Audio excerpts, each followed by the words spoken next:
주회전에 올라오신 여러분을 주님의 이름으로 환영하고 축복을 드립니다. 추석 명절을 보내면서 10월의 추천 도서였던 강산 목사님의 기도를 시작하는 당신에게 라는 책을 다시 한번 정독해서 읽었습니다. 얇은 책이지만 저에게 주는 기도의 영적 울림은 너무나도 묵직했습니다. 내용 중에 이런 구절이 있습니다. 기도가 없는 인생은 삶의 일부가 없는 것이 아니라 전부가 없는 것이다. 여러분, 이보다 강력한 기도에 대한 메시지가 어디에 있겠습니까? 기도하지 않은 인생은 인생의 전부를 잃는 것이다. 다시 말하면 기도하는 인생은 인생의 전부를 얻는 것이다. 저도 이 말씀에 전적으로 동의를 합니다.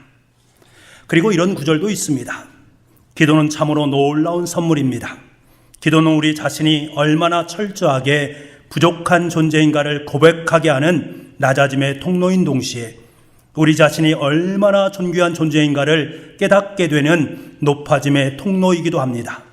오직 믿음의 사람에게만 주어진 하늘의 특권이면서도 하나님의 백성이 쉼없이 수고해야 할 의무이기도 합니다. 그래서 기도는 신비입니다. 여러분, 이 말씀이 주는 의미가 무엇입니까? 기도는 바로 기도가 삶이 되고 삶이 기도가 되어야 된다라는 말입니다. 자신이 살아가는 것이 기도가 되고 자신이 기도한 것이 삶이 되라는 말씀입니다. 그러므로 말미암아 우리 일상의 모든 부분이 기도의 신비를 누리며 살아가는 말씀입니다. 이것은 비단 개인 생활에만 적용되는 것이 아닙니다. 우리 교회 공동체 속에서도 동일하게 적용되어집니다. 그래서 저자인 목사님은 성도들은 늘 함께 모여서 기도하는 자리에 빠지지 말아야 되고 교회 전체가 아름다운 방향으로 나아가도록 늘 깨어서 기도해야 된다라고 말씀합니다. 그러면서 강력한 한마디를 우리 교회 공동체 속에 던져주십니다. 웃고 떠드는 소리가 있는 교회도 참으로 살아있는 교회겠지만 기도하는 소리가 끊이지 않는 교회야말로 승리하는 교회일 것입니다. 사랑하는 성도 여러분, 우리 교회가 기도하는 교회가 되기를 원합니다. 웃고 떠드는 소리보다 기도하는 소리가 끊어지지 않는 참된 승리를 맛보는 청주 북북교회가 될 수 있기를 간절히 소망합니다. 오늘 본문에서 우리는 기도하는 사람, 기도의 용사인 한 사람 느헤미야를 만납니다. 느헤미야의 기도를 통해서 하나님께서 오늘 우리에게 들려주시는 하나님의 음성이 있습니다. 이 음성을 듣기 전에 먼저 느헤미야가 살았던 당시의 시대적 정황을 함께 나누길 원합니다. 기원전 586년경 유다 왕국이 강대국 바벨론에 의해서 철저하게 멸망을 당하게 됩니다. 완전한 회파를 경험하게 되지요. 게다가 많은 수의 유대인들이 바벨론 땅으로 끌려가게 됩니다. 이제 모든 것은 다 끝난 것 같습니다. 하지만 하나님께서는 70년 동안 포로 생활한 그들에게 하나님께서 바벨론을 멸망시킨 바사왕 고레스를 통해서 유대 사람들을 예루살렘으로 돌아오게 만듭니다. 스룹바벨이라는 지도자를 중심으로 약 5만 명 정도가 제1차로 귀환을 하게 되지요. 그런데 이들이 제일 먼저 한 것이 무엇인가 하면 회파된 예루살렘 성전을 재건한 것이었습니다. 주의 많은 나라들이 그것을 못하게 방해했지만 그럼에도 불구하고 이 모든 것을 다 물리치고 드디어 예루살렘 성전을 재건하는 데 성공을 거두게 됩니다. 그로부터 근 80년이 지납니다. 그리고 난 다음에 두 번째로 유대인 집단인 에스라를 중심으로 한 사람들이 다시금 2차 포로 귀환을 하게 되지요.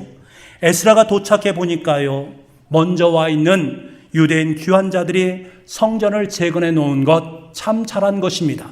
그런데 그 후손들이 하나님을 모르고 우상을 숭배하는 거예요. 하나님을 알지 못하고 우상을 숭배하고 있습니다. 이방 민족들과 혼인을 함으로 말미암아 타락과 부패 속에서 하나님과 점점 거리가 멀어지고 있는 그들의 모습을 보게 됩니다. 에스라는 결단하게 됩니다. 이들에게 가장 필요한 것이 하나님의 말씀이다. 그래서 피를 토하는 심정으로 하나님의 말씀인 율법서를 가지고 그들을 가르치기 시작합니다. 이스라엘 백성들이 다시 회복할 수 있는 길은 오직 하나님의 말씀이다라고 믿었기 때문입니다. 그리고 더욱더 중점을 둔 것이 바로 예루살렘 성벽을 재건하는 것입니다. 성전은 재건되었지만 성벽이 아직까지 재건되지 못함으로 말미암아 그들의 삶 가운데 위험성이 노출되어 있었습니다. 이스라엘 백성들에게 성벽을 재건하는 일은 대단히 중요한 일이었습니다. 성벽을 재건한다라는 것은 이스라엘 백성들의 생존권을 찾는 것이고 민족의 자주권을 위한 가장 중요한 조치였습니다. 그런데 바벨론의 침략으로 인해서 예루살렘 성전이 완벽하게 파괴되었기 때문에 이스라엘 민족은 집 없는 아이 신세가 되었습니다. 주변 민족들로부터 무시를 받았고 빈번한 공격에 노출이 되었습니다. 그래서 이들은 끊임없이 예루살렘 성벽을 재건하기 위해서 필사의 노력을 기울였습니다. 하지만 주의 수많은 나라의 견제들로 말미암아서 그 모든 것들이 빈번하게 실패의 경험을 맛보게 됩니다.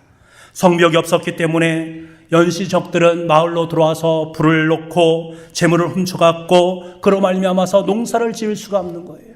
마음 편히 모여서 함께 주님을 예배하고 찬양할 수가 없는 거예요. 이러한 세월들이 무려 12년이라는 세월이 흘러가게 됩니다. 12년이라는 세월이 흘러가게 되니 그들의 삶의 자리 속에 희망은 점점 사그러들기 시작합니다. 하나님과의 관계는 점점 멀어지게 됩니다. 그들의 삶 가운데 소망도 삶의 의지도 서서히 포기 상태로 접어들게 되어집니다. 이제 더 이상 이스라엘 민족에게는 소망이 없습니다. 하지만 여러분, 하나님의 뜻은 여기에 있지 않습니다. 불쌍한 유대 민족을 향한 하나님의 구원의 손길은 전혀 뜻밖의 곳에서 그의 삶의 자리 속에 다가오게 되어진다라는 거지요. 여러분, 혹시 여러분의 삶에 더 이상 소망이 없는 것처럼 때로는 포기하고 싶은 마음이 있을 때가 있지 않았습니까?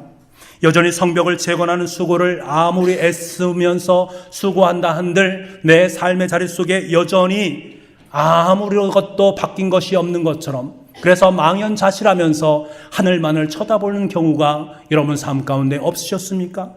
하나님은 나를 사랑하지 않는가 봐 하면서 답답하게 하늘을 쳐다보면서 눈물을 흘리고 있는 우리의 모습은 혹시 없으셨습니까?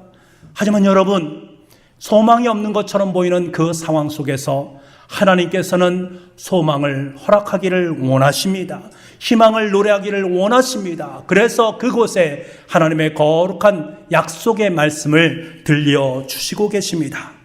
위기의 순간에 처한 우리들을 향해서 하나님의 구원의 손길은 내가 예상치도 못한 곳에서 우리를 향해서 달려오고 있다는 사실을 분명히 기억할 수 있기를 원합니다. 그 구원의 손길이 어디로부터 비롯되었는가? 그것은 이스라엘 백성들이 전혀 예상하지 못했던 예루살렘으로부터 거의 1600km나 떨어져 있는 대제국 페르시아의 수상궁에서부터 시작이 되고 있습니다. 여러분, 그 수상궁의 한 사람, 하나님께서 그 한 사람을 주목하셨습니다. 그 사람은 바로 느헤미야입니다. 느헤미야는 당시 페르시아의 아닥사스다 왕의 밑에서 술 맡은 관원으로 있었습니다. 그의 직책은 술관원이었습니다. 당시의 술관원은 대단히 중요한 위치에 있는 사람입니다. 이 직책에 있는 사람은 왕이 먹는 술을 미리 맛봐야 됩니다. 왕의 음식을 미리 맛봐야 되지요. 만약에 그곳에 독이 들어가면 왕의 피해를 입을 불상사를 막기 위해서 이 사람은 참으로 중요한 역할을 담당을 했습니다. 그렇기 때문에요, 시음하는 사람이나 왕 두 사이에는 굉장히 친밀한 관계가 놓일 수밖에 없습니다. 왕의 신임을 얻은 사람만이 그 직책에 설 수가 있었지요. 이러한 중요한 위치에 느헤미야가 있습니다. 하나님께서는 이러한 느헤미야를 주목하셨고 이스라엘 민족을 구원할 사람으로 선택을 하셨습니다. 느헤미야는 어느 날 예루살렘에 다녀왔다는 두세 사람을 만나게 됩니다. 그 만나는 사람 중에 자신의 동생인 하나니도 있었습니다. 그들의 이야기를 들어보니 예루살렘 성전에 대한 소문을 듣게 됩니다. 성벽도 없이 무방비 상태인 예루살렘 성은 허물어지고 성벽들은 불타버렸다라는 거예요. 백성들은 주위 이방 민족들의 공격과 약탈을 당하여서 하루하루 간신히 비참한 인생을 살아갈 수밖에 없다라는 거예요. 이 소식을 전해드는 느헤미야는 큰 충격에 빠지게 됩니다.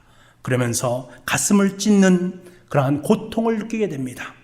그만 그 자리에 털썩 주저앉아서 땅을 치면서 울음을 터뜨리게 됩니다.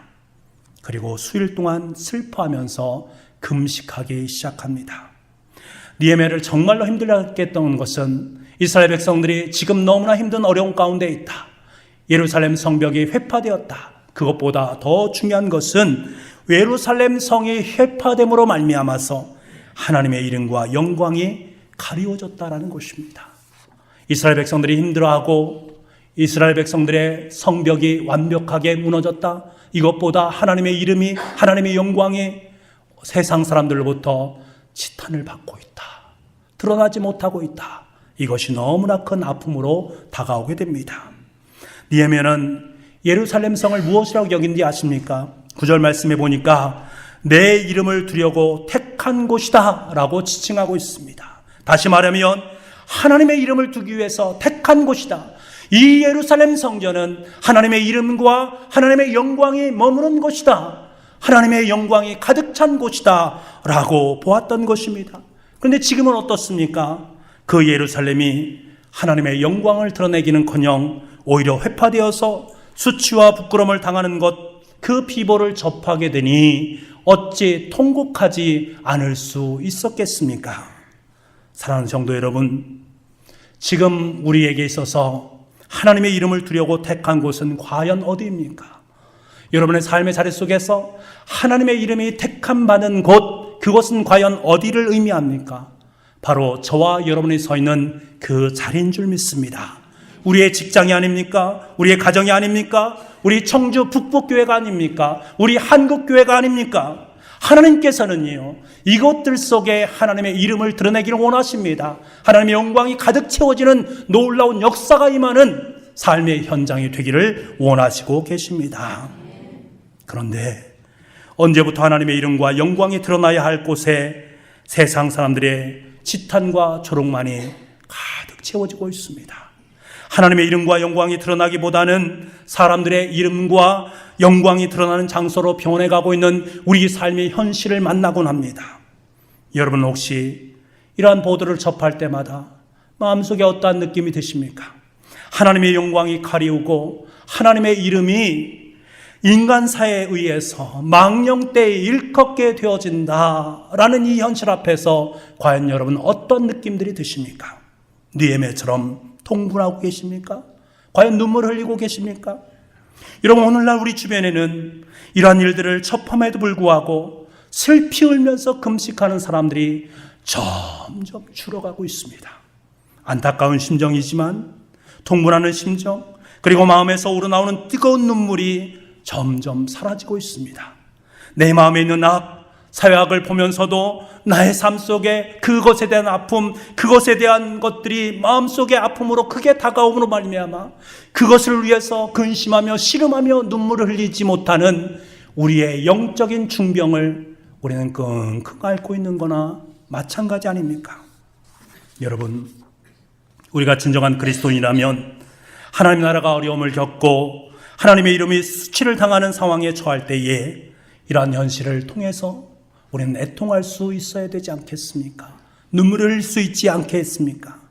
왜 이렇게 하나님의 백성들이 이 사회 속에서 점점 더 영향력을 잃어가고 있는가? 과연 우리는 세상에서 일어나고 있는 일들을 보면서 느헤미야처럼 진한 가슴앓이를 하고 있는 우리의 모습은 왜 없는가? 여러분, 하나님의 이름을 능멸하는 자들이 끊임없이 세상 속에서 활개를 치고 있음에도 불구하고 우리는 눈물을 흘리고 있지 못하고 있는가? 이 세상의 비참함, 한국사의 수치와 탐욕, 위선, 죄를 묵도하면서도 혹 나무일의 집처럼 아무런 감정과 감흥도 없이 내가 삶을 살아가고 있지 않는가? 주님께는 지금 예레미야 눈물을 통해서 우리에게 그것을 묻고 계십니다. 여러분, 오늘날 우리의 가장 큰 문제는 무엇입니까?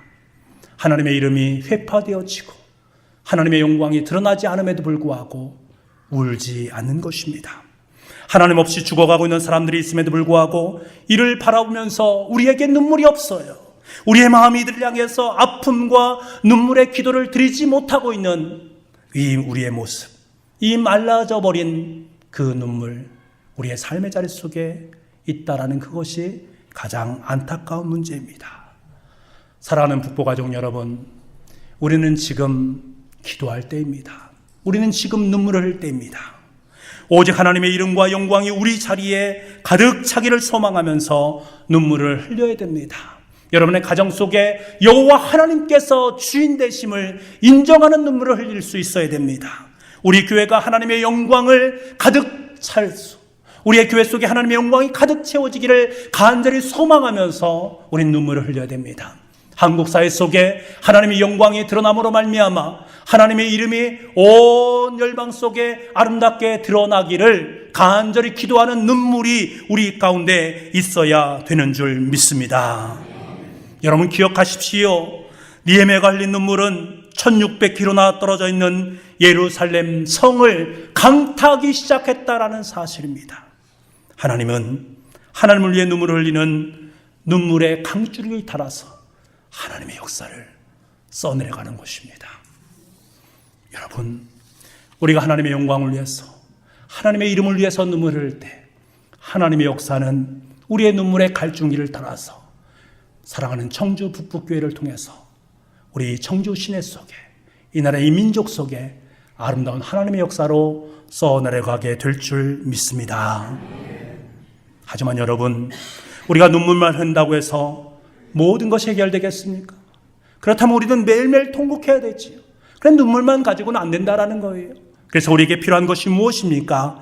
무엇보다, 눈물보다 더 중요한 것은 눈물과 함께 드리는 하나님을 향한 기도입니다. 니에미아는 현실을 직시하면서 눈물을 흘리는 것에 머물지 않고 이 모든 문제들, 이스라엘 백성들의 그 모든 문제들, 삶의 모든 문제들을 하나님 앞으로 가지고 나아가서 하나님 앞에 올려드리는 기도를 드렸습니다. 니에미아는 기도로 시작해서 기도로 마감을 짓습니다. 니에미아가 13장 아닙니까? 여러분 보십시오. 느헤미야서의 13장 가운데 12번의 기도가 그곳에 있습니다. 인간적인 탁월함이 있지 않습니까? 그런 리더십이 뛰어난 사람이었습니다. 모든 것을 강할 수 있는 사람이었습니다. 능력 있는 사람이었습니다. 그럼에도 불구하고 순간순간 하나님께 기도하면서 하나님의 도움을 구했던 사람입니다. 그래서 하나님께서 그를 하나님의 역사에 등장시키신 것입니다. 니에미아는 먼저 하늘의 하나님, 크고 두려우신 하나님을 바라보고 있습니다. 그리고 연이어서 약속을 지키시는 하나님을 의지하고 있습니다.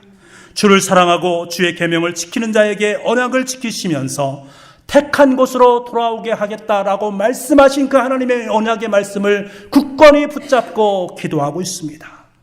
그리고 계속해서 민족의 죄를 자신의 죄로 여기면서 하나님 앞에 기도하고 있습니다. 하나님께 불순종하고 죄에 빠진 자신의 민족 속에 자신을 포함시키는 거예요. 나와 내 아버지 집이 범죄하였습니다. 나와 내 아버지 집이 범죄하였습니다. 하나님 앞에 기도하고 있습니다. 여러분, 그가 정말 하나님 앞에 범죄했습니까? 그렇지 않았습니다. 사실 그는 조상이 지은 죄와는 전혀 관계가 없습니다.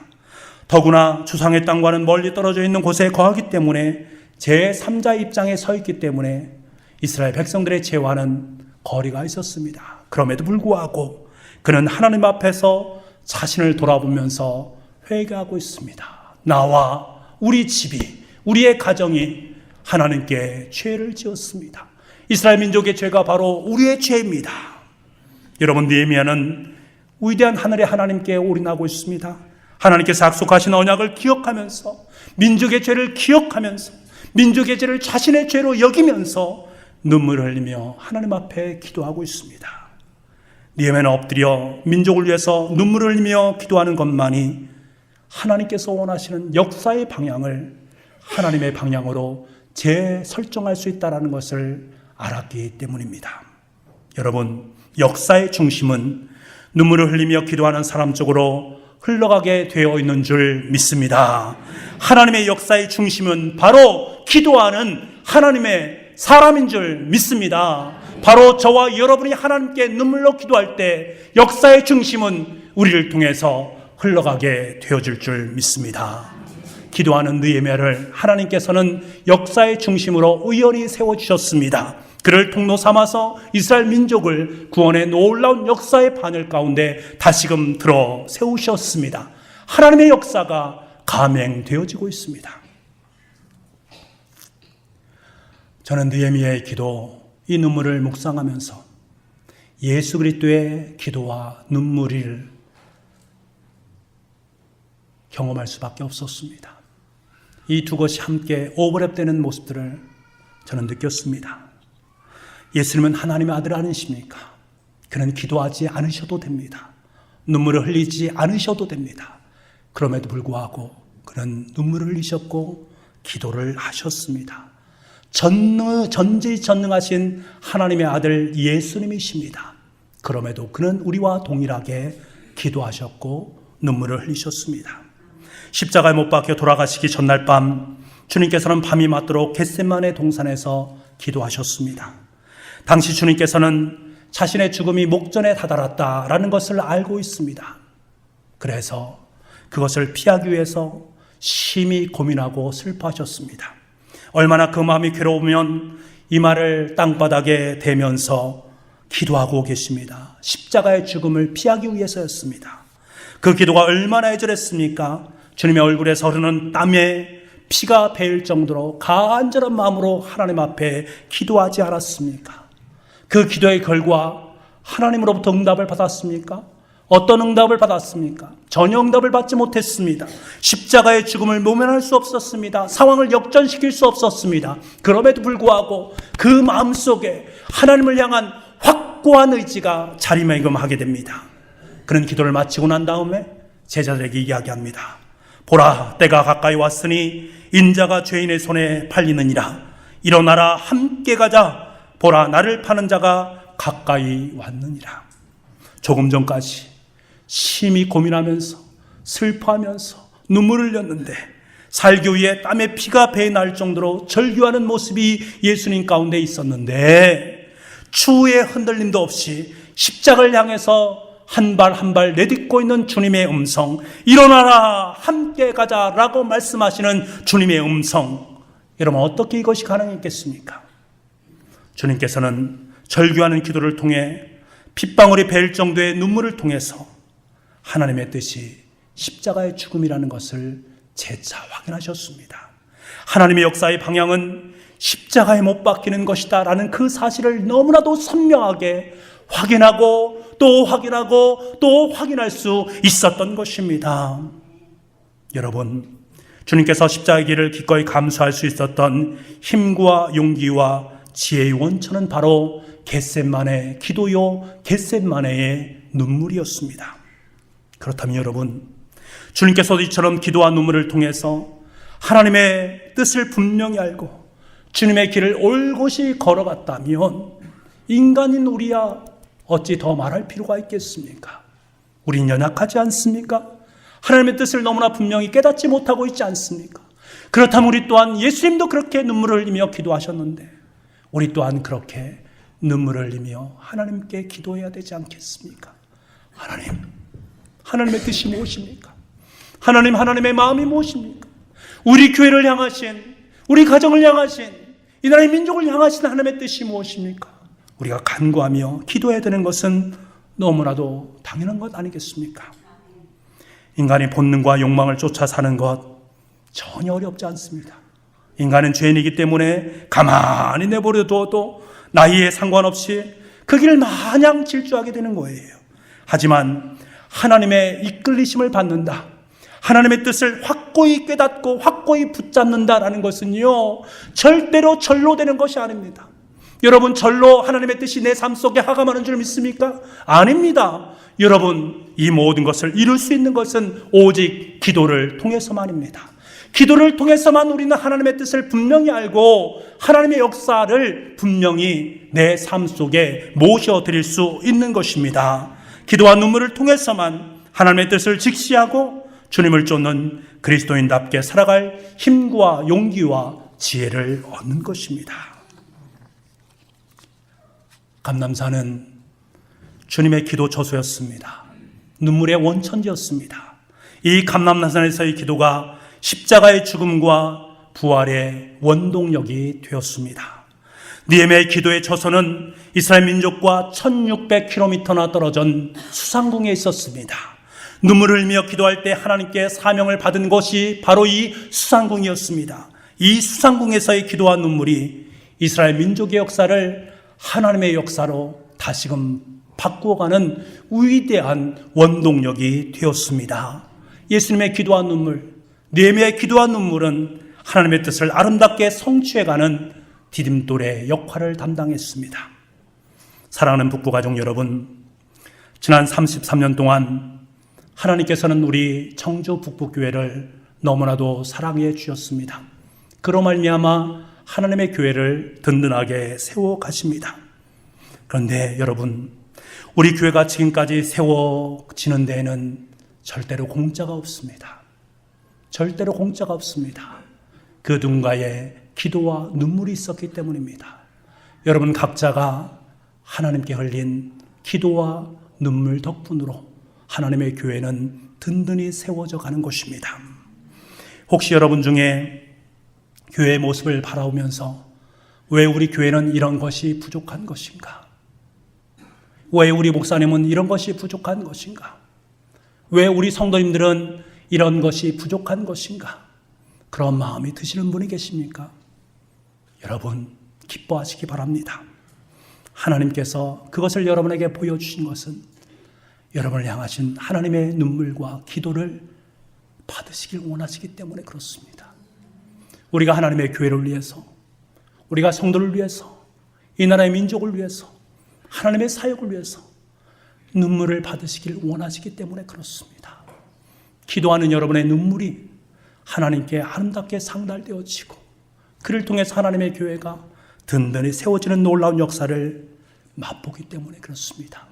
완전하지 못한 것, 부족한 것, 우리의 눈물과 기도가 접착대가 되어서 그 모든 것을 아름답게 만들어가기 위한 하나님의 역사, 하나님의 은혜가 그곳에 있음을 봅니다.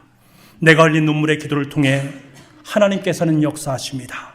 우리 교회를 더욱더 진리로 아름답게 서게 만드는 것, 바로 저와 여러분의 눈물 어린 기도인 줄 믿습니다. 지금 우리는 러브로삼 전도축제를 진행하고 있습니다. 하나님께서는 이 전도축제를 통해서 하나님의 뜻이 무엇인가를 분명하게 보여주기를 원하십니다. 한 영혼을 사랑으로 품고 주님의 품으로 인도하는 것이 얼마나 아름다운 것인지, 주님께서 이 땅에 오신 목적이 한 영혼을 사랑하는 그 마음이다라는 것을 우리에게 분명히 보여주기를 원하십니다. 이를 위해서 주님께서는 우리 교회에 있는 모든 성도들이 합심해서 눈물 흘리면서 기도하기를 원하시는 그 마음이 있다라는 거예요. 사랑하는 북부가족 여러분, 믿지 않는 한 영혼을 위해서 기도할 수 있는 저와 여러분 될 수 있기를 간절히 소망합니다. 믿지 않는 가족의 구원의 문제를 주님께 내어드리며 눈물을 흘리는 저와 여러분 되기를 원합니다. 역사의 중심은 눈물을 흘리며 기도하는 사람 쪽으로 흘러간다라는 사실을 굳게 믿고 기도와 눈물로써 러브로삼 전도축제의 역사를 함께 엮어갈 수 있는 저와 여러분 될 수 있기를 간절히 소망합니다. 하나님께서는 결코 저와 여러분이 흘린 그 눈물의 기도를 헛되이 하지 않을 줄 믿습니다. 하나님은 결코 저와 여러분이 흘린 그 눈물 한 방울 한 방울을 헛되이 여기지 아니하시고 그것을 통해서 하나님 나라를 굳건하게 세워갈 줄 믿습니다. 기도하겠습니다.